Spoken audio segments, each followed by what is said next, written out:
this is an iHeart podcast. Guaranteed human. It's an Olympics you'll never forget. Prime time in Milan. The moments. Chloe Kim with the gold medal flex. The stars. Ilya Malinin. Out of this world. The spectacle from beautiful northern Italy with very special guests every night of the Olympics. Experience the world's biggest show. Prime time in Milan. Tonight, 8/7 Central on NBC and Peacock. Why have we asked our contractor we found on Angie.com to be our kids' legal guardian? Because he took such good care when redoing our basement that we knew we could trust him to care for our kids, all 8 of them, should something happen to us. Are you my dad now? No, sorry, I do basements. Connecting homeowners with skilled pros for over 30 years. Angie, the one you trust to find the ones you trust. Find pros for all your home projects at Angie.com. The big game commercials are basically must-see TV. This year, Elf Cosmetics went all out with an absurdly funny telenovela called Melissa. It stars Melissa McCarthy, Nicholas Gonzalez, Itati Cantoral, and Elf Glow Reviver Lip Oil. The Elf Glow Reviver Lip Oil is an ultra-glossy tinted lip oil that nourishes, hydrates, and enhances your lips' natural color. Watch the full episode of their new Elf novela on soyunbaño.com. Well, the holidays have come and gone once again, but if you've forgotten to get that special someone in your life a gift, well, Mint Mobile is extending their holiday offer of half off unlimited wireless. So here's the idea. You get it now, you call it an early present for next year. What do you have to lose? Give it a try at mintmobile.com/switch. Limited time, 50% off regular price for new customers. Upfront payment required. $45 for 3 months, $90 for 6 months, or $180 for 12-month plan. Taxes and fees extra. Speeds may slow after 50 gigabytes per month when network is busy. See terms. Hey, it's Jeremy Hobson, and this week, in between middle episodes, we are bringing you something special, something a little bit different, not the follow-up, which I promise you will be back next week. Instead, I am going to sit on the other side of the table. Instead of asking the questions, I am going to be the one answering them, which I don't do that often, but I did it recently on a podcast called Ask for an Answer, which is hosted by Jim Fielding, who's an author and philanthropist. And he asked me actually a lot of questions that most people don't ask me, and probably got a little more information about me than most people get. So I'm bringing you that today.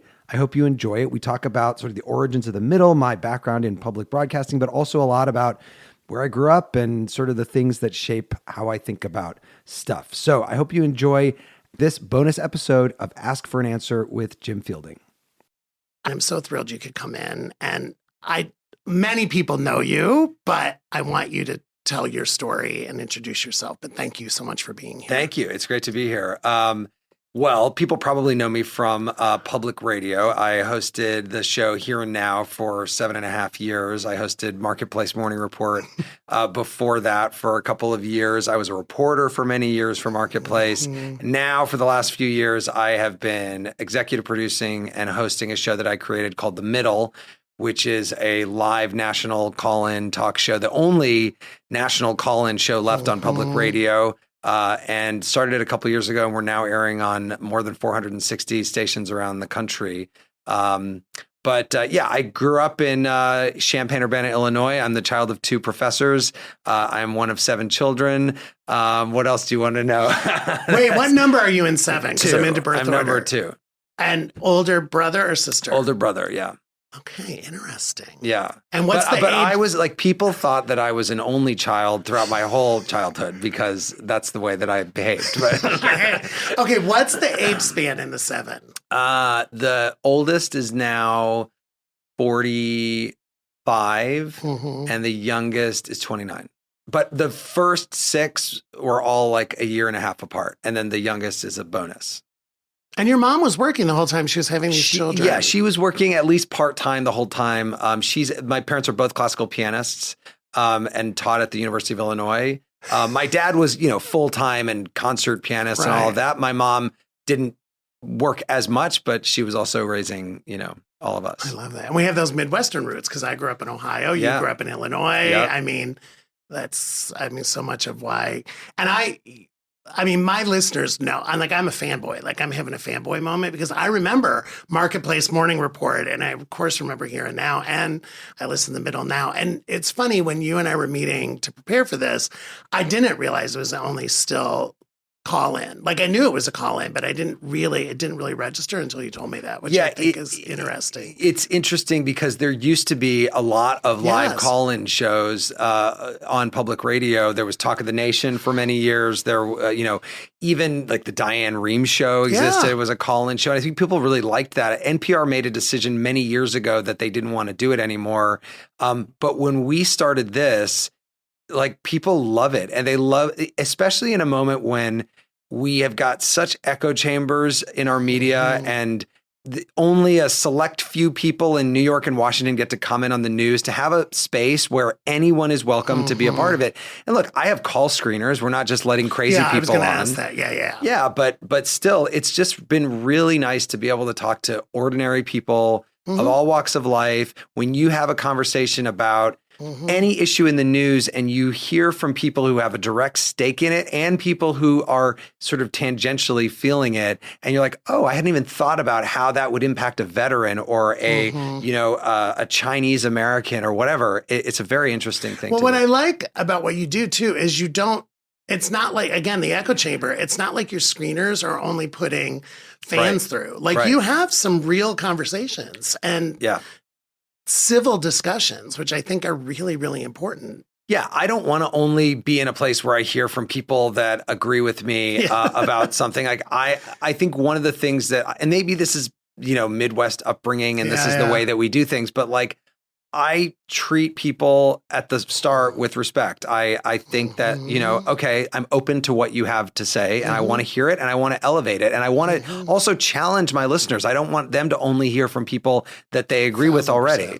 Well, and you're entitled. Yeah, no, I think it is the way we were raised. I mean, to me, that's the golden rule, right? It's like, treat people the way that you want to be treated. I mean, we were definitely raised that way. And I think it's huge. Okay, so let's go back. I love the comment because I want to go back. 1 of 7 children, but people thought you were an only child. Yeah. I mean, tell me that story because I think that's interesting. Yeah. So when I was probably like 6 or 7 years old, we had this house on the campus of the University of Illinois with like a bunch of bedrooms. Yeah. And the girls had like a room that they shared, and the boys at the time, I guess there were three of us, maybe there was about to be 4.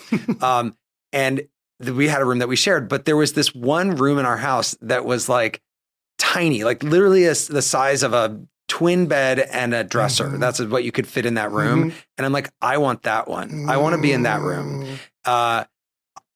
So from that point on, I had my own room for the rest of my time in that house.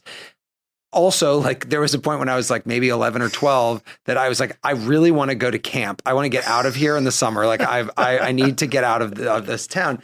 And so I, like, while my mom was out at the grocery store, I found the camp that she went to as a kid in upstate New York, and faxed them and said that I was her and that my son wanted to go to the camp. And by the time she got home, like, all she needed to do was like provide a check or a credit card and pay for it. So yeah, and then and you went away for how long? Like, how long was like that a couple camp? of weeks or 3 weeks. And maybe like, I mean, I wasn't out at the time, but I'm like the gay kid growing up in Central Illinois. I want to like go out and do my own thing. I was going to ask, I mean, did you know at that age that you were, quote, different or? Yeah, I think so. I mean, I didn't come out until I was like 20 in college. But I think, by the time I was, going through puberty, I think it was pretty clear to me. Me too. Yeah. I mean, maybe I thought I was bi, as one does. Forever, in the beginning. I was bi. Right, exactly. I was bi for a long time. Yeah, right. It was more socially acceptable, I think. Totally. And more acceptable to myself. Right. Yeah, right. I was bi for sure. Yeah. But I'll just tell you one other thing about my only childhood. So we would drive east in our minivan to visit family in New Jersey and around Philadelphia in the summer, like in August for a couple of weeks. And we had a couple of family friends who lived in Illinois, and they would go to Martha's Vineyard for a month or whatever in the summer. And one time we went to visit them, and I just like loved it. I was like, oh, this is my scene. And so my people, this is what I want. And so I started to go, Mom and Dad, the car only fits 7, and maybe I should just fly out like a week early, and I'll go to the vineyard, and then I will come down and meet you guys. And so I'm like literally multiple times was on a series of buses from like Woods Hole, Massachusetts down to Atlantic City, New Jersey. What did your sibling, did they just roll their eyes at you? Whatever. They, some of them get their way now way more than I do in that family. So I was thinking, what's the adult relationship like now? Like, are you still... Yeah, I still... You're probably the cool uncle, though, I would think, right? I think I only have 2 right now, blood nieces and nephews. My husband and I have many nieces and nephews, but they're mostly in his family. Okay. I now have 2 like little babies that are adorable, and I'm sure that I will be the cool uncle, and hopefully I will win like the best uncle pageant when they're older. By the way, Gunkle, which is what my nieces call me, is the best job on earth. Yeah.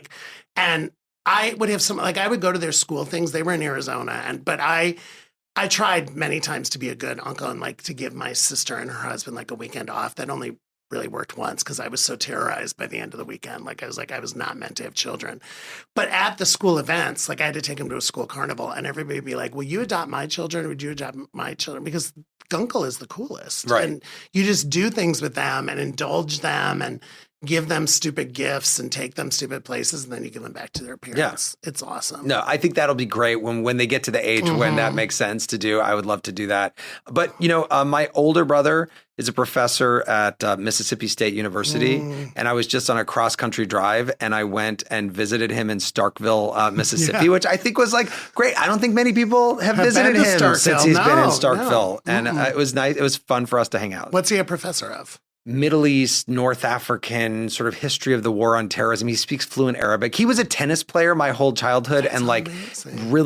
He was on the NCAA championship winning team at the University of Illinois, then was just slightly not good enough to go pro and make a living out of it, and then had to completely change his route and went and got his PhD, learned Arabic, and is a great professor in that area now. Amazing. Were you on the Illinois campus? Was your family kind of famous because you had 2 professors? Yeah. Was that good or bad? No, it was good. It's funny.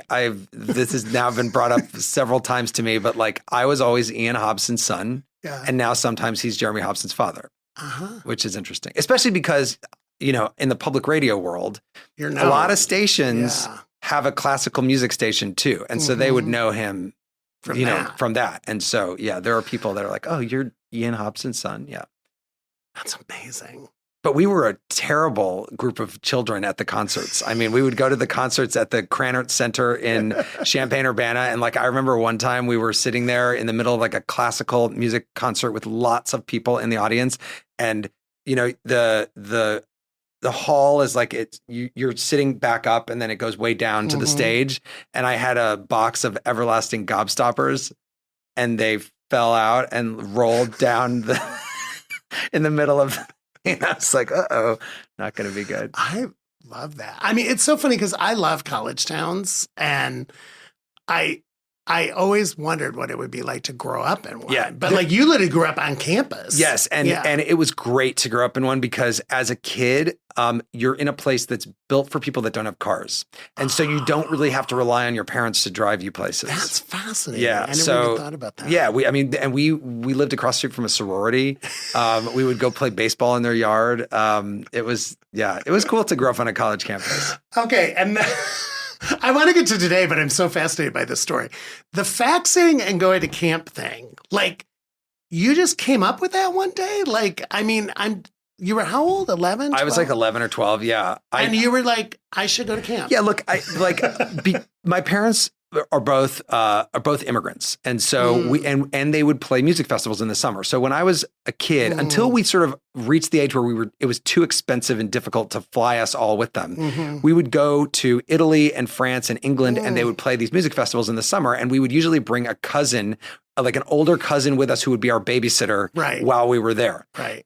So I had been to these places when I was a kid. And once we stopped doing that, when I was probably like 10 years old, I was like, but I don't want to be in Champaign-Urbana in the summer. There's nobody here. Like the university, like all the students are gone. Yeah, it's like it's lost its like a energy. resort town. Yeah, exactly. And so I was like, I got to get out of here. Like, I want to go to the beach. I want to go to the East Coast. I wish I knew 10-year-old Jeremy, like figuring this out. Like, yeah. I think that's fun. Well, by the way, were you the hardest child? Would your parents, if I asked your parents? No, definitely not. Easy. No, I didn't have like huge parties and cause damage to the house. Were you a pleaser? Probably. I mean, maybe this is an over characterization of a group of people, but I feel like LGBTQ people are pleasers. Like we want to be like on the A list of because everything. we feel different. Right. And I mean, in my case, I don't know in your case, but in my case, I felt not only different, I felt like I was not right. Like I'd been taught that we were kind of broken or. America's yours to explore. Visit your Chevrolet Certified Service Center for their buy 3, get 1 for $1 offer on select tires with installation. Plus, earn stackable rebates so you can travel with confidence in your Chevrolet. Visit Chevrolet.com/service offers to learn more. At participating U.S. GM dealers only. Highest or equal value tire will be $1. Not available with other offers. See dealer for full details. Offer ends May 31st, 2026. Yeah.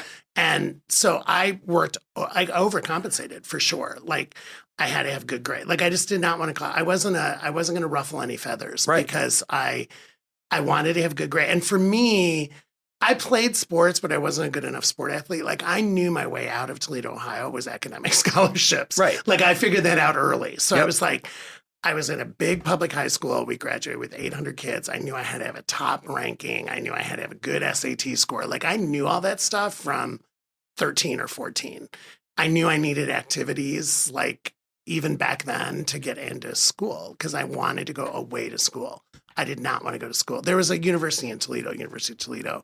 I didn't want to go there. I started at the University of Illinois because that was the place that we could go for half of in-state tuition, so almost nothing. Free, almost, and eventually, in my sophomore year, transferred to Boston University. But the reason that I was able to do that was because my parents divorced. My mom married a professor at BU, which meant that I could go for 10% tuition to BU. And so then it was like, okay, now it's going to only cost $3,000 a year for me to go there. But I was ready to get out of Champaign-Urbana. I love it. I love visiting. I love that I grew up there. But at that point in my life, I was like, Is there still a nucleus there? Or my dad is still there. Wow. Yeah, my dad is still there. Teaching? He's still teaching a little bit. He's still got his orchestra that he started 40 years ago that he conducts there. And he loves it there. You know, he's English, but he grew up in the Midlands in England, which are actually very similar to the Midwest of the United States. And I think there's something that he really likes about that kind of being away. He's in cities all the time, but he likes to be in his house and can walk to the campus and have his friends there and just did have any it simpler. Siblings stay there, or are they all they some of them did it for periods of time, but none of the kids are there anymore. So fascinating. Yeah, but a great way to grow up. Yeah. A really great way to grow up. It's an Olympics you'll never forget. Prime time in Milan. The moments. Chloe Kim with the gold medal flex. The stars. Ilya Malinin. Out of this world. The spectacle from beautiful northern Italy with very special guests every night of the Olympics. Experience the world's biggest show. Prime time in Milan. Tonight, 8/7 Central on NBC and Peacock. Why have we asked our contractor we found on Angie.com to be our kids' legal guardian? Because he took such good care when redoing our basement that we knew we could trust him to care for our kids, all 8 of them, should something happen to us. Are you my dad now? No, sorry, I do basements. Connecting homeowners with skilled pros for over 30 years. Angie, the one you trust to find the ones you trust. Find pros for all your home projects at Angie.com. How do you make chicken nuggets like 7,000% better? Short answer, you let Taco Bell make them. Long answer, start with all white meat chicken nuggets. bread them in crunchy tortilla chips, and serve them with Hidden Valley Diablo Ranch. Yep, that's Hidden Valley Ranch mixed with Taco Bell Diablo sauce. It's exactly what it sounds like, and somehow even better. Simple math, spicy results. Crispy chicken nuggets from Taco Bell. A brand new classic. At participating U.S. Taco Bell locations for a limited time only, while supplies last. Ever wonder why so many people regain weight after stopping a GLP-1? Up to 40% of the weight lost can come from lean muscle. This weakens the body, slows metabolism, and makes it easier to put the pounds back on, creating a cycle of dependency. Prolon's 5-day fasting-mimicking diet offers a drug-free way to maintain results and support long-term metabolic health. In just 5 days, it activates fasting pathways to burn fat, protect muscle, and rejuvenate cells, all while letting you enjoy real food. Get 15% off plus a $40 bonus gift when you subscribe at prolonlife.com/iHeart. That's prolonlife.com/iHeart. Okay, so tell us about getting to NPR, like the early days of like Marketplace and then How Here and Now and all that. Well, so when I was growing up, when I was like 8 years old or 9 years old, this woman came into our class and asked us to write radio plays for this show called Treehouse Radio that existed on the local public radio station. It was a show for kids by kids, and they would run it like 5 p.m. on Sundays. And I did a radio play with my friend Chris. Actually, let me just go back slightly because when I was like 6, 7 years old, I would call into the oldies station, Oldies 92, which I listened to all the time. And I would request all the songs on like the Saturday night request night. I would win pizzas delivered to our house at 10 o'clock at night. Like, the call in, remember the call in? Call in number 10 gets a pizza. I got those a lot. Oh so I was obsessed with radio. I like loved the medium. I loved the connection I had to the person on the other side. I felt like there was something, it's like something bigger than my small town in Champaign-Urbana. Even though it was just a representation of the place that I lived, but it was still like, it just felt like that I was part of something that was going on at 10 p.m. or at 11 p.m. So funny. So I did this radio play with my friend Chris, and it got selected. We did it. And then they started having us fill in hosting the show Treehouse Radio. And then when I got into my high school, there was a class project that was oral history projects. And we would go, for the first one, we interviewed Holocaust survivors living in Champaign-Urbana and put together like an 8-minute radio piece, which then won an Associated Press Award when I was like 12 years old. God, and so then I started producing the high school documentary every year as an independent study. And by the time I had reached, getting ready to go to college, and I was young, I graduated when I was 16 from high school, and I wanted to take a year off so I could, get myself back to like normal age for classes. And I was able to, through a connection in Champaign-Urbana, get in touch with a producer at NPR, and then went to be an intern at All Things Considered at age 17 for a year. I lived in Washington, D.C. that year. So then when I finished that, and within 6 weeks of being there, got a story that I had done on the radio on All Things Considered. And it was at 17. Yeah. They had just announced that you couldn't have a cell phone at the gas pump because it would cause an explosion. And I went through like calling people to find out where this warning came from, and found that it came from like a debunked story in China that was not actually true. It never happened. And I put together this radio story that then aired on NPR. So then at the end of that Smelling year, out fake news. I guess so, 17. Right? 17. Wow. I love this. So at the end of that year, I was like, actually, it comes back to something I've already told you about my love of Massachusetts coastline. Yeah. They said, Jeremy, you've been an intern at All Things Considered. Where would you like to go this summer? You could really go anywhere. There's a public radio station. They're probably going to take you as an intern. And I was like, well, do they have one on Martha's Vineyard?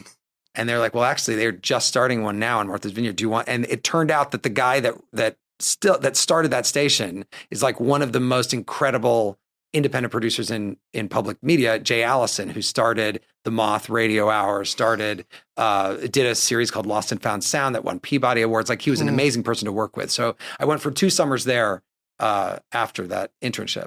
Did you major in journalism? I did, yeah. Okay. Yeah. You've had this calling for a long time. Yes. I mean, people always say You that to me. never And considered? Did you consider anything else? Yeah. Yes, I wanted to be David Letterman when I was a kid. Okay. And I was an actor throughout all of high school. I was Nathan Detroit in Guys and Dolls. I did a bunch of acting. But I think I got to a point at the end of high school when I was sort of making this choice about what to do next, where I was like, I don't want to be auditioning for the rest of my life. I don't like the idea of having to prove myself constantly. I want a more steady. Role. Midwestern. There was a little Midwestern. You think that's what it is? Pragmatism. Yeah, realism. Yeah. I mean, no, I mean, I think the acting bug is real, but I mean, that's your summation of it is very real. But I still get to put on a show now. It's just a different You're kind of a show. You're a storyteller. I mean, that to me, and having listened to all these years and now getting to meet you in person, I mean, there's so much story there. Like the fact that it started at such a young age makes complete sense to me. And I love storytelling. Like, and I think that's how I ended up working at Disney and DreamWorks and places, just because I love storytelling. Right. I love reading. I love writing. I love listening. I love live theater. I love I love all kinds of theater, Broadway, local theater, regional theater, West End, London. I mean, it's just a huge part of my life. Yeah. And it's funny because I'm older than you are.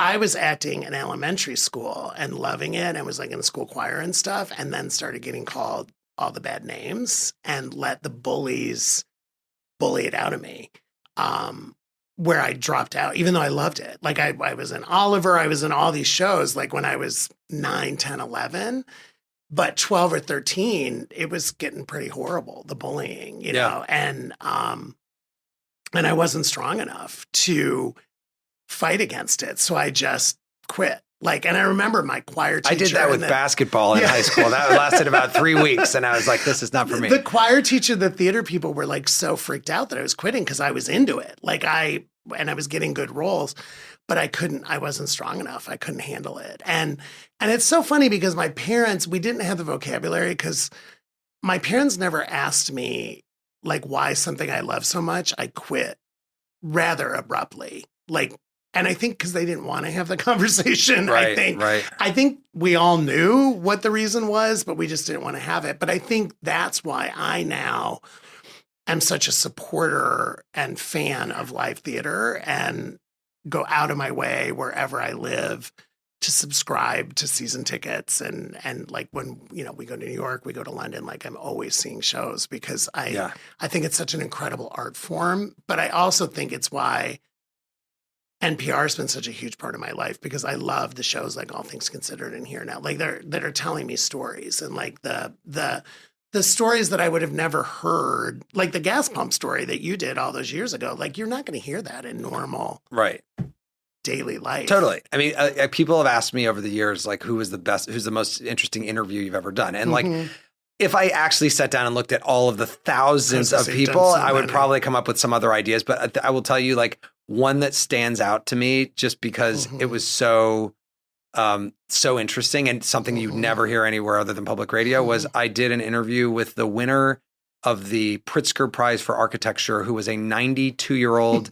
architect in India named Balkrishna Doshi, who basically, among others, he like learned from Gaudi. Like he amazing people that taught him his craft, but he basically designed like housing projects for people in India that were designed. He was like, you want to have it, you need to have there to be shade, but you also want to have it like open air so that it's comfortable. He's like, it's, architecture is all about like creating a space that's comfortable for people. And I was like, that's so interesting.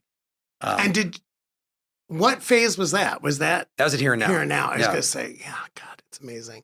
Did you, when you were on Here and Now, were you finding your own stories or did you had a staff? Right? Yeah, Here and Now's got a big staff. Yeah. I mean, when I came in, it was more of when I came in, it was more of a regional New England show. Yes. But when I came in, NPR jumped in as a partner with WBUR in Boston and turned it in from a 1 hour to a 2 hour show, from one host to two, and then expanded the staff greatly. So there were, at least 15 producers on Here and Now. So people would come up with all kinds of ideas. Yeah.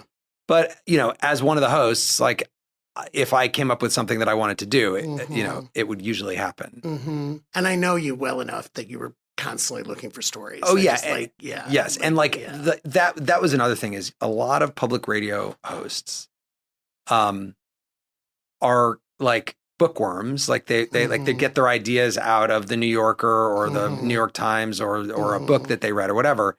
I'm a social person. I do a lot of reading, but also like my husband and I are constantly having dinner parties with people. And a lot of my best ideas would come from those. It's like I'm having a dinner with somebody who's a lawyer or somebody who works in Hollywood or somebody who does this or that. And some idea, some spark comes up and I'm like, that is a great idea. We should do a story. No, about I that. can see your antenna always being up. Yeah. Like for sure. For sure. It's so funny you mentioned dinner party because one of the questions I had for later, but I think now's the right time to ask. So if I told you could have your ideal dinner party, but you got to invite 5 guests besides your husband, so there's 7 of you, like, what does that dinner party look like? Living or dead? Like, I'm just curious, like, because you have done so many interviews, but I'm just curious, like, who would be at that dinner party? I know 5 is an odd number, but I'm just that's a hard question. I know, I should have prepped you for that. I didn't prep him, audience. Right. So I'm zinging him. You know, first of all, I've never interviewed a president of the United States. I've interviewed people running for president, but I've never interviewed a president of the United States. I think it would be interesting to talk to somebody who's held that role. So that would be somebody that could be cool to have at a dinner party. I think like philosophers are really interesting people, you know, and futurists. But I don't, you know, I'm like, I grew up in a house with professor parents that were friends with the other professors. Yes. And they would have dinner parties constantly. Yes. And so, and I, as the only child of the 7-child family, would come and sit at the dinner. Of course. And want to be around all of this. So like, I mean, I do love, you know, academics. I think that they're very interesting people. I know. But I also I love talking to business people. You know, we have a good friend who owns some restaurants. And I remember over the summer, you know, I probably hadn't seen him very much, but I saw him for the first time in a while. And I was like, hey, by the way, how are your restaurants doing right now? He's like, well, which ones? I'm like, well, you know, like the steakhouses and this and that. He's like, well, the steakhouses follow the market and people are coming in, they're coming in less, but they're ordering the same amount. And I'm like, oh, that's an interesting detail. I am going to take that and use that somehow. That's your marketplace reporter. Right, exactly. That's marketplace. Right. That is. Are you an old soul? I think you're an old soul. Yes, 100%. Yeah. Yeah, because I'm an old soul. Yeah, I know I've had many past lives. Like, I definitely know, but I can tell you're an old soul. Some of my best friends as a child were like 80 years old. Yeah, like, no, well, seriously. I mean, the fact that you would go to like the dinner parties of the professors, I'm like, I would have loved that, right? Yeah. Like if I had that option. And it's funny because my family, I'm from a family of storytellers, and I think my love of reading and my love of stories was because our family dinners and like our multi-generational family dinners at my grandparents' house or at, you know, our house, you were expected to talk about what you were reading. Like, and it could be Hardy Boys or the Nancy Drew Mysteries or whatever. Like, but like they would go around the table and my family, you know, my father and my grandfather were firemen, so we're more blue collar, but they loved reading. And I remember as a kid, like, and there's pictures of me with books in my crib, like reading was like so important in my family. And I loved it. And it's funny, like of all the cousins, and, you know, I have one younger sister, I was the one who was sitting at the table talking about what everybody was reading, where the other cousins couldn't wait to get away. Like they were basically like, they wanted to go play or just be anywhere else, be in the basement away from, I wanted to sit at the table and hear what people were reading. Yeah. Totally. And even my friends in high school were like the older kid. Like when I was a freshman, I had a lot of friends that were juniors and seniors. I just always I'm an old soul. Like totally. I mean, I just am thinking that like I have spoken at a couple of memorial services. Yeah. I've spoken at memorial services for people who died in their 80s. Yeah. That like out of the 3 or 4 people, they chose you. They wanted me to be there, or their family members did. And like it meant a lot to me to be selected to do that. But it also shows that like I did have a strong bond with them. Yeah, I can totally see it. Bond and respect. I think that's what I can tell. And even from listening to you all these years and listening to your interview, like you have such a, you do so much research and you have respect and reverence for who you're talking to. Like it comes across like you're really in the moment. I think that's why your listeners like listening to you, because you're like, you're like, oh wow, he's loving this. Like he's really loving it. I know it's funny. People are like, how do you deal with like talking to people who like are calling in with these different political views? And I'm like, I like asking people what they think. Right. So talk to me about the middle and what you're liking and learning and all that stuff, because this has been a fascinating journey too. Yeah. So I started it about I piloted it several years ago, 3 years ago, a little more than 3 years ago. And I was listening to an All Things Considered episode while I was driving. And I heard it was like an excellent reporter was in Ukraine. This was the start of the Ukraine war. And they have him in Ukraine and he's interviewing a reporter in Washington. And it's clearly scripted. And I was like, what is this? Guys, what are you doing? You send your like top person over there. He's in a war zone and you want him to read a script with a reporter? This sounds terrible. And I was like, and you know, I'd been doing public radio for like 20 years at that point. And I immediately fired off an email to like one of the top station managers in the country at a big market. And I was like, I want to do a show. I want to pitch a show that we're going to do together that's called Live and Unscripted with Jeremy Hobson. That's going to be in the evening, and it is going to be just a live hour that's not going to sound scripted like this, because this is just driving me nuts. Right. And they were like, well, that's an interesting idea, but we couldn't do it ourselves. Maybe if you got a few different stations together, we could do it. And I reached out to a friend in Chicago, and he goes, Jeremy, you're from the Midwest. Why are you pitching this show to these coastal stations? Why don't you do a show that emanates from the middle of the country? And I was like, oh, what if we called it The Middle? And then I start sort of spinning there, and I'm like, and you know, I took a lot of the pieces of it from the show that I wanted to create anyway. It's like, I used to love watching Larry King Live back in the day on CNN. I like watching Bill Maher's show. So I like late night talk show. I told you I wanted to be David Letterman. Yeah. So it's like, how can I pull these pieces together? And what we ended up with was we piloted 4 episodes over 4 weeks around the midterm elections in 2022 that I hosted from 4 different cities in the country: Phoenix, Champaign-Urbana, Kansas City, and Fort Myers, Florida. So I went around and we did this show for 4 weeks to prove the concept, and got over 500 public radio stations to take it for that pilot episodes. Wow. And it was me, live calls, 2 panel guests, and a DJ sidekick, like a Paul Schaefer or Questlove. And it went well. But then we had this proof of concept, and it was like, how do we find somebody who's going to pay for this? Yeah. And then it was just like meetings and pitching it to different people, and like, how can we do this? And eventually got through to somebody at iHeartMedia who was like, we really like this idea. We'll give you some money to start it. And we know it has to be live on the radio in order for it to work as a podcast, because you have to get live calls. Right. And so we will allow you to do it first on public radio, and then the podcast will be on iHeart. And so then we got rolling. And then the show started weekly about 2 years ago, 2.5 years ago, by the time this actually airs, September of 2023. And we are now on over 460 stations around the country, most of the top markets: Sirius XM, the NPR channel, the podcast, and YouTube. So from that perspective, it's going great. But, you know, I also am like the head of finance, the head of HR, the head of technology, all the stuff that has to be done. And I've had to learn a ton about how to run a small business, basically, to do that. And it's a lot of work. And I'm hoping at some point, like, it gets a little bit easier from that I can spend more time on the show part of it and less time on the running the business part of it, if that's ever going to be possible in this media environment we live in. Yeah.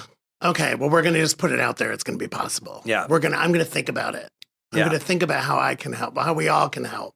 Because I get it. I like, you really want to be the creative, like you want to be the storyteller, you want to be but behind the scenes, because it's not an easy market. I mean, no, it's not an easy media landscape right now at all. No, it's not. And frankly, like, what I have learned is there's no way that this show could have been created by a major media organization, because we were able to take risks with it. We were able to do things that never would have happened. The live call-in feature, for the live call-in part of it, and also like, we are using this. We have a great partner in Illinois Public Media. The show runs through in my hometown in Champaign-Urbana, Illinois Public Media, to get up to the satellite for distribution every week. And they bought this phone system right when we started that they're using for their own talk show, but they're also like, it works for us, which allows me to be anywhere, my 2 call screeners to be anywhere in the country, to answer the phones, to put them into the system. I can put them on the air and take them off the air from my laptop. And it basically makes it possible for us to do this show, for me to hire a team that's almost entirely part-time anywhere they live. So my senior producer's in San Diego. My call screeners are in Baltimore and Kansas City. My, business consultant is in St. Louis. My digital producer is a senior at Northwestern University in Chicago. So it's like, that's something that we could never do in a big media company. There'd be all kinds of rules, and it just wouldn't be possible. No, you'd still be having meetings about it in a big media company. No, you would still, you'd still be having like meetings, and you'd have many people telling you it's not possible, and they'd be nickel and diming you to death. And and then they'd have some other priority that they're like, we really need to get this person on the show, or blah, blah, blah. And it's we have this movie coming out, or we have this. I can be audience first almost all the time in this situation. Be like, what is best for my audience?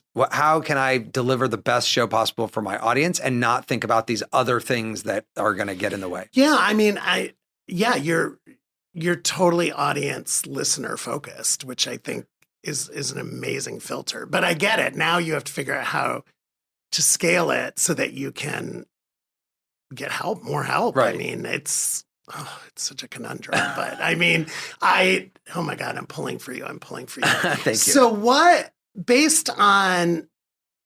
so let's talk about the listeners. Let's talk about the middle, because we both are from the middle, right? But when you and I talked, when I first met you, like 2025 has been a hard year. I mean, I think on many people, not just on our LGBTQ community, I think it's been a really, really hard year.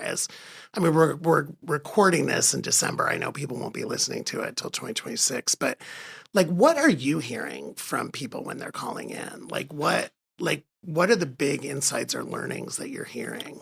Look, I think that this goes back many years beyond the middle in my career. The economy is the most important thing for most people. Like, and there are people that you would never think would vote, let's say, for Donald Trump, but who had such a bad experience economically during, let's say, the Obama administration or the Biden administration, that they're like, you know what? I just want something else besides this. That's what matters to me. And if all of a sudden their economic situation gets better, they're probably gonna be like, okay, I'm good with this right now. So what I hear right now is a lot of economic anxiety. I think people are worried about artificial intelligence and what that's doing to jobs for themselves, for their kids, for their grandkids. Obviously the tariffs, we did a show right at the beginning after the tariffs were announced, asking people how the tariffs were affecting them. And I'm like, you know what? There's no way people are going to even be feeling anything yet from this. Like, it's not going to happen. They're not really feeling it yet. The whole show was basically small business owners from around the country being like, we are screwed. I order bicycles to sell in my bike shop outside of Chicago, and we are paying so much more. We're not even going to be able to sell certain aged kids bicycles. I had a hairstylist call in from Dallas. He's like, where do you think we buy our shears from? They come from China. This is going to put us out of business. We are independent contractors. We can't afford this. So I think the thing that we're hearing because of the platform that we have in the calls is actual economic anxiety. I think a lot of journalists, unfortunately, think that if you poll Twitter or X, that's a good way to get a sense of anything. It's not. There's an algorithm involved that is highlighting certain things and taking other things away. For sure. I've said many times on our show, like there's no algorithm involved in who gets on our show. It's just, it's real people. Yeah. And it gives us, I think, a better sense of like what's actually happening. Because let's also say public broadcasting is still free to listen to. You don't have to have a subscription to anything. And so you do get people of all economic levels that are listening to that programming. Not only is it free, but I've really been thinking lately, it's easy. It's simple. Like I can turn on the radio at home or in my car and it's there. Because I was thinking about this as a person who was in big media, and I'm sure I'm going to get filleted for this, but I was literally turning on our TV the other day. And it's so hard to find stuff to watch now because you've got to scan through the apps. First off, you've got to like figure out what platform is that show on. Right. Like, my friend told me to watch X show. Is it Netflix? Is it HBO? Is it Hulu? Right. And you're paying all these subscription fees. Right. And then you're like, I love our Samsung TV, but I'm scrolling along the bottom and then the battery's weak in the remote. Like, it's not a great customer experience. No. It's not. It's easier when there were 29 channels. That's what I was like. I was like, literally like, I want to be in the old days where like there was 29 channels and there was a schedule. And even the older days, I'm older than you are, where my dad would make me get up to change the channel on the TV. Right. Like, no, I want to watch now that. It's on CBS. Right. And I was like, it was just easier. And now I'm like, and I was literally sitting there on the couch scrolling, looking for the show. And I was like, this is harder. Like, I don't think this was the vision. Like, I remember when we were talking about the evils of cable and the bundling. Remember the bundling? And I'm paying for all these channels I don't want and everything else. And I'm like, bring me the bundle. Like, I want to basically, and maybe I'm just getting old, but I basically want to turn on my TV and find something to watch. Like, and I don't want to have to think, because I'm literally on my phone Googling, what's this on? What platform is this show on? Totally. And then I'm like, do I have that platform? Right. Then I have to think about and I think like you know, a lot of our stations that we're on, that the middle is on, are in across the middle of the country, in the small towns in Minnesota and Tennessee and whatever. And I think in those places, unlike New York or Washington or Boston or San Francisco, people still get in their car and drive 30 minutes, 45 minutes to get to work, to drop their kids off at school or whatever it is. And the easiest thing to do when you get in your car and drive is just turn on the radio. You're not sitting there like loading up your iPhone so you can get your podcast on. It's like, that's not what most people are thinking about when they get in the car. No, and it's funny. I'm such an NPR person that like when I travel, I'm using my phone to Google what's the NPR station where I am, right? Yeah. Because I kind of know where it is on the dial because they're kind of all on the same place. They're usually in the low end. Yeah, they're usually in the 90s, like the 80s and the 90s, right? But I'm that's what I do. And if I'm driving cross country, that's what I'm doing too, because I'm like, okay, wait a minute, I got to switch now. I got to go to the Texas one or I got to go to the Oklahoma one. But there used to be a thing called a whimper map, a Where Is My Public Radio map that they would give out like for pledge drives. Yeah. Oh. It's a whimper map. Yeah. Oh, now I'm WABE Atlanta. Like I'm very proud of that. Well, by the way, just apropos of nothing. When I was a producer at All Things Considered, before, after college, I was there for a couple of years, and I would sometimes have to do the rollover time, which would be, so the show would go live from 4 to 6 p.m. Eastern, and then it would roll over from 6 to 8 Eastern and 8 to 10 Eastern. That was the time that All Things Considered was on. And if something big broke, then you'd get a host on and have them redo a segment for the later feed for California, basically. Right. And what I wanted to do the idea that I came up with was like, we need to show people how important it is that we're doing these rollover feeds. We should have a map in this office of the country with little lights of every single station and when they're airing the show, so that you look at it when you walk out the door at 6 p.m. and go, oh my gosh, we are on all over this huge swath of the United States right now. Just to remind people like, hey, I know that everybody in Washington is already done with All Things Considered, but it actually is still bringing people along in these other parts of the country. That's fascinating. Yeah, I think it's so fascinating. Yeah, I mean, I can think of like all the different places I lived, like that's something I would do. Like I would find, okay, what's my local station? Right. What's my local? I mean, I was in Indiana for a while, so it was WFYI. Like I just remember, I remember most of the numbers I remember too, but I remember the Well, call letters. interestingly, WNPR is in Connecticut. Oh. And KNPR is in Las Vegas. That's interesting. It is. I mean, they just got them late, I guess. I'm like, wow, that's fascinating. Right. It's an Olympics you'll never forget. Prime time in Milan. The moments. Chloe Kim with the gold medal flex. The stars. Ilya Malinin. Out of this world. The spectacle from beautiful northern Italy with very special guests every night of the Olympics. Experience the world's biggest show. Prime time in Milan. Tonight, 8/7 Central on NBC and Peacock.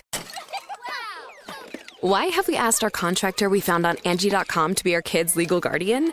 Because he took such good care when redoing our basement that we knew we could trust him to care for our kids, all 8 of them, should something happen to us.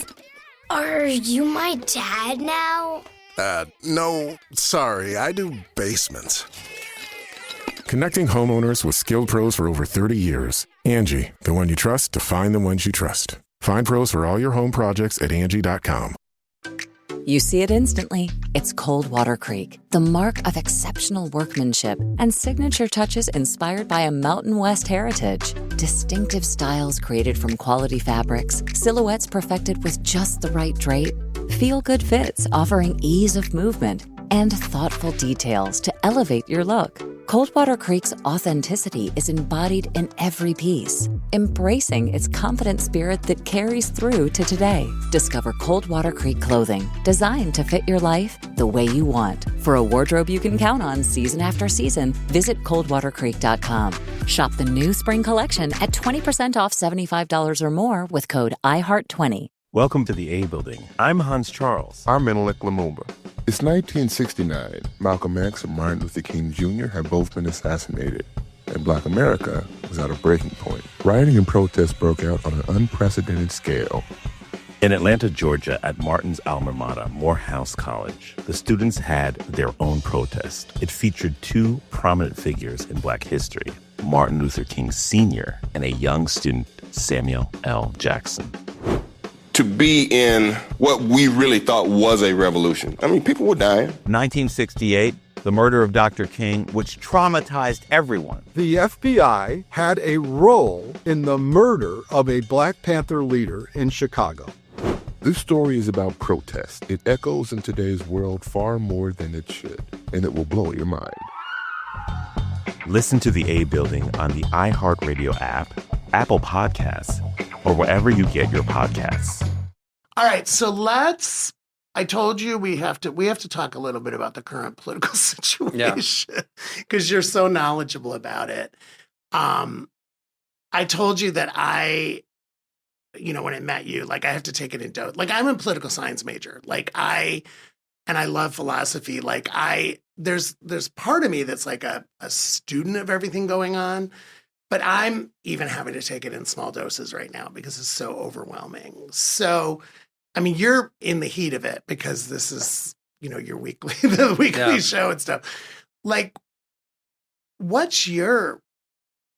know we talked about the economy, but like, what's your summary of like where we are as a country and what we're facing?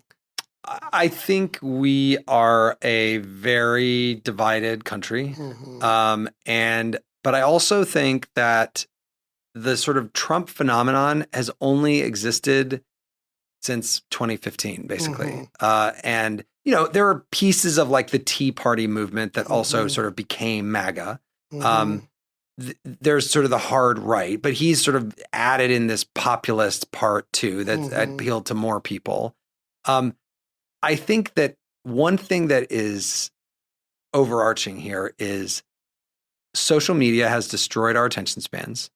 And I think it's going to be very hard for a president to serve more than one term now because people get so angry with them by the end of the term and they forget what happened before. Mm-hmm. And like, look at what we just did. There are people that voted for Obama, then Trump, then Biden, and then Trump again. I know. Like, that doesn't make any sense. I know.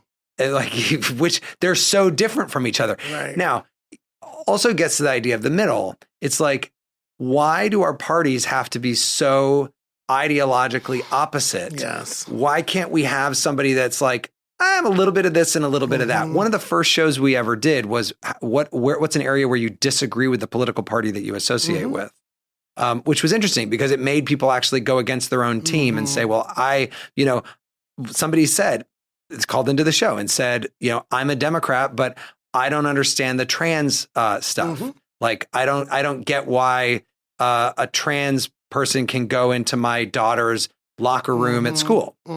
And one of the things that one of our panelists said in response to that was, this is why we have to have these awkward conversations, because most people don't know any trans people. Most people in this country do not know a single trans person. By far, most people. And the only way that we are going to actually have any progress on that issue is for people to have a conversation with one another and actually talk these things out and not just be like, you are a bigot for even suggesting that. So, and because then what does that person do? They're like, well, then, can I say, fuck you? Like, no, I know. Right. No, I mean, I love where the origins of the middle are. But what I told you is like, I was raised in a political, my dad was a mayor. I was raised after he retired from the fire department. And I mean, we were centrist. Like, we voted Republican, we voted Democratic. My dad always used to say, vote the issues, vote the person, don't vote the party. Like, we were not.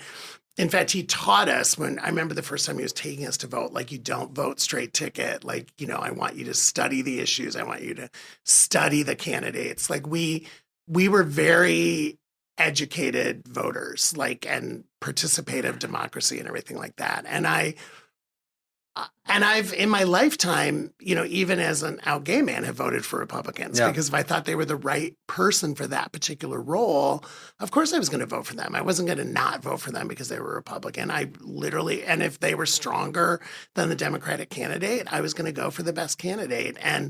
But I feel like we've lost all ability to have those kind of discussions. Like, I feel like we're so polarized, to your point, and it's like, I have to be Democratic because I can't stomach, what's going on the other side. I just can't, Well, and I think that the issue of our democracy is a real one. And again, just going back to the idea that the Trump phenomenon has only existed since 2015. Our country has only been around for 250 years. It's not that long. That's not that long. Yeah. And it does take actual work by all of us to make sure that it continues to survive as a free country. But we'll see. I mean, the one thing that has been said about January 6th by some Republicans, even some Republicans who were very angry at it when it was happening in the beginning and have sort of like backed off of that criticism since then, is the system did hold. They did confirm Biden that very night. Yes. And so as traumatic and awful as that was to watch, the system did hold up at the end of the day. Now, a lot has changed since then. A lot of different people have been put in power in different places since then. But I do think, like, at the core, we and everyone listening to this, if they're in the United States, are living in the most powerful still country in the world. And I think have a responsibility to pay attention to what is going on in the world, not just in our own country, but in other places too, because we can impact those places. And we're the ones who get to vote and decide which direction we're going to go in. And so the idea that people say, you know what, screw this. I don't want to pay any more attention. I'm not going to follow the news anymore. I'm not going to pay any attention because it's just too annoying and I just don't want to hear about it anymore. I think that that's a shirking of our responsibility as people that have been given an enormous privilege. It's privilege. No, I agree with you. I mean, I always say that it's a privilege, not a right? And I think we do live in a democracy, and we want to live in a participative democracy and a representative democracy, all of those words. And I agree with you. So as painful as it is, I think we have to keep going. And I think we need platforms and shows like you. We need more. We need more of you. We need more people like you who are reporting the facts. Because that's the other thing I want to get back to is just fact-based discussions and fact-based news and fact-based decision-making. Because even myself, like I don't overreact to my newsfeed now. Like I see a headline come through and I'm like, okay, I don't love the headline, but I'm going to wait because it might not be real. It might not be real. And I don't really think that's the full story. Like I know everything always has more stories. And so it may spark me to go down a rabbit hole and want to learn more. And I feel like I have shows like there's places I go because there's people that I'm like, okay, I'm gonna see what they say about this, right? Like I'm gonna see. It's funny, like one of your former NPR Audie Cornish, like she's someone I really like. Caitlin Collins in CNN is someone I really like. Abby Phillips in CNN I really like. I don't always agree with everything they do or say, but I'm like, okay, that feels like it's like a trusted source to me is really important because I don't have all the answers. I don't know. Like I will say this. I think Abby Phillip is amazing. Very, very smart. I think her show has too many guests on it now at night and they just scream at each other. And I'm like, come on, like just have two people or three people. Like you don't need five and you don't need to have as many bomb throwers as you do because I know it probably makes more interesting television, but I know. I don't think she's winning in the ratings right now anyway. So I would say like just I would rather have more of a discussion. But I agree with you. She's extremely good. Audie's very smart. I worked with Audie back at WBUR in Boston in college. We were both writing the news together. Who are your go-tos? Like besides yourself, like who do you listen to or watch? Yeah, I mean, I do like watch a fair bit of CNN when I want to watch TV. I read a lot of the news. The Washington Post, the Wall Street Journal, and the New York Times are sort of like I'm checking those pretty regularly. Who are the journalists that I like to watch on TV and want to know? You know, I used to love watching Chris Matthews back when he had Hardball because I just think he knows his political history, which I think is really important. I've never met Rachel Maddow, but I think she's an incredible broadcaster. By the way, I thought Rush Limbaugh was an incredible broadcaster too. Yeah. I mean, a little crazy sometimes, but he was an incredible broadcaster. Yeah. I love watching Bill Maher's show. I think it challenges you. Sometimes he says things that I really don't like when he talked about flying private planes. I'm like, dude, you don't have to fly private planes. Just get in your business class. I'm sure you're going to be in a very nice seat on your way to Vegas, you know? Yeah, exactly. Right.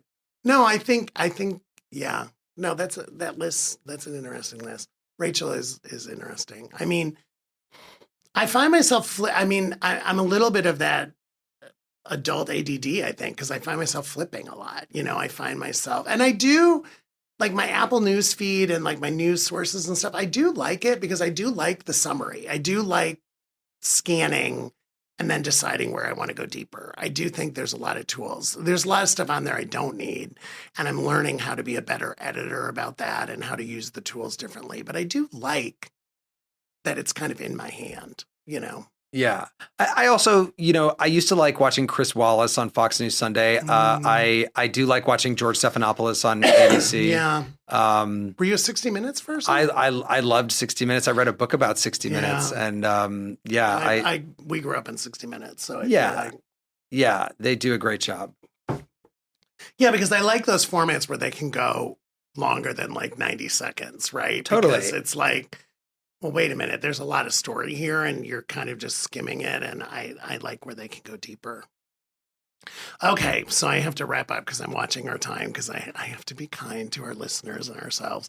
But as we head into 2026, because I think it's going to be a really interesting year with midterm elections and everything going on in the world, like, what are you going to be telling your listeners? Like, what do you want them to do in 2026? Like, what piece of wisdom or insight do you have that you want to share? Oh, I mean, I think I want them to be engaged and to continue to, you know, listen to their fellow Americans and talk to their fellow Americans and not give up on the United States. I haven't given up on it yet. You know, some people have. I have not given up on it yet.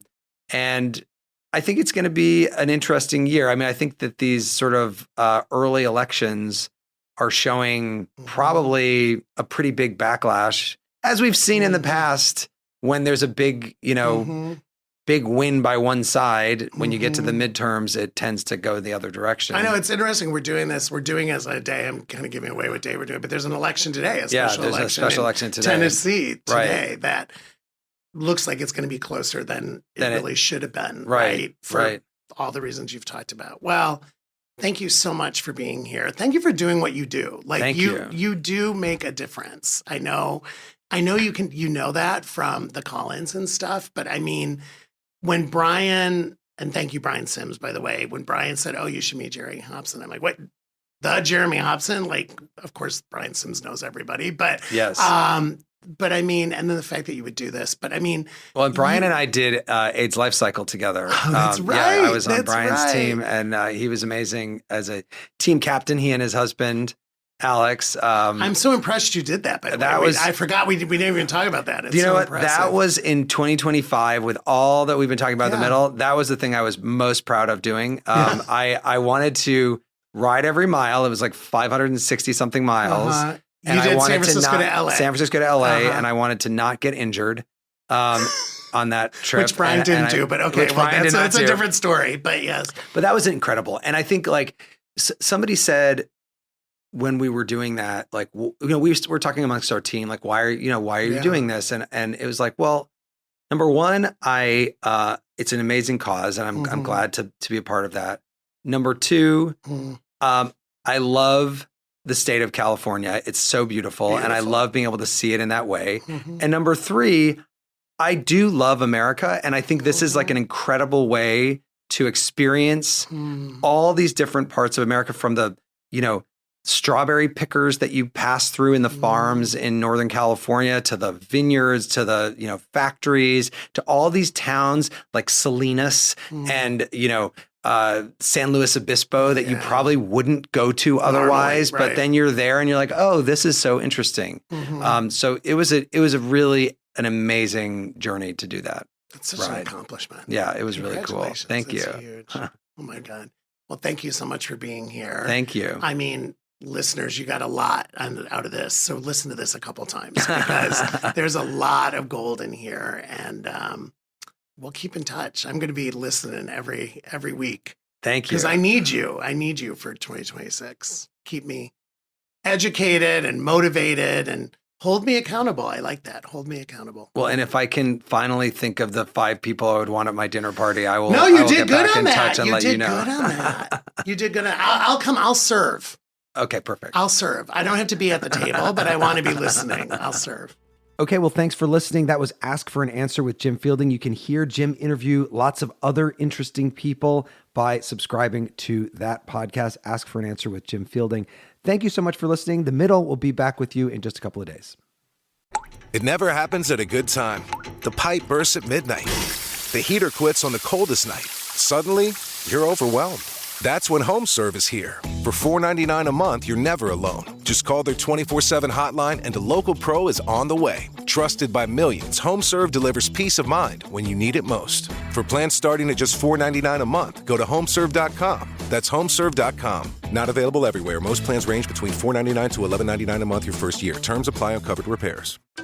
You see it instantly. It's Cold Water Creek, the mark of exceptional workmanship and signature touches inspired by a Mountain West heritage. Distinctive styles created from quality fabrics, silhouettes perfected with just the right drape, feel-good fits offering ease of movement, and thoughtful details to elevate your look. Coldwater Creek's authenticity is embodied in every piece, embracing its confident spirit that carries through to today. Discover Coldwater Creek clothing, designed to fit your life the way you want. For a wardrobe you can count on season after season, visit coldwatercreek.com.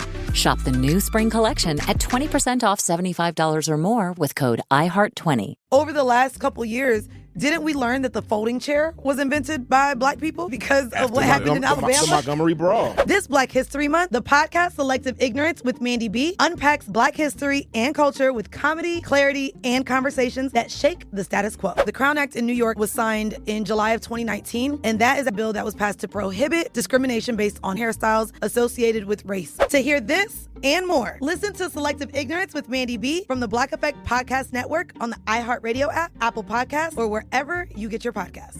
1969. Malcolm and Martin are gone. America is in crisis. And at Morehouse College, the students make their move. These students, including a young Samuel L. Jackson, locked up the members of the Board of Trustees, including Martin Luther King Sr. It's the true story of protest and rebellion in Black American history that you'll never forget. I'm Hans Charles. I'm Menelik Lumumba. Listen to The A Building on the iHeartRadio app, Apple Podcasts, or wherever you get your podcasts. This is an iHeart podcast. Guaranteed Human. Security program on spreadsheets, new regulations piling up, and audit dread? It's time for Vanta. Vanta automates security and compliance, brings evidence into one place, and cuts audit prep by 82%. Less manual work, clearer visibility, faster deals, zero chaos. Call it compliance or call it compliance. Get it? Join the 15,000 companies using Vanta to prove trust. Go to vanta.com/calm.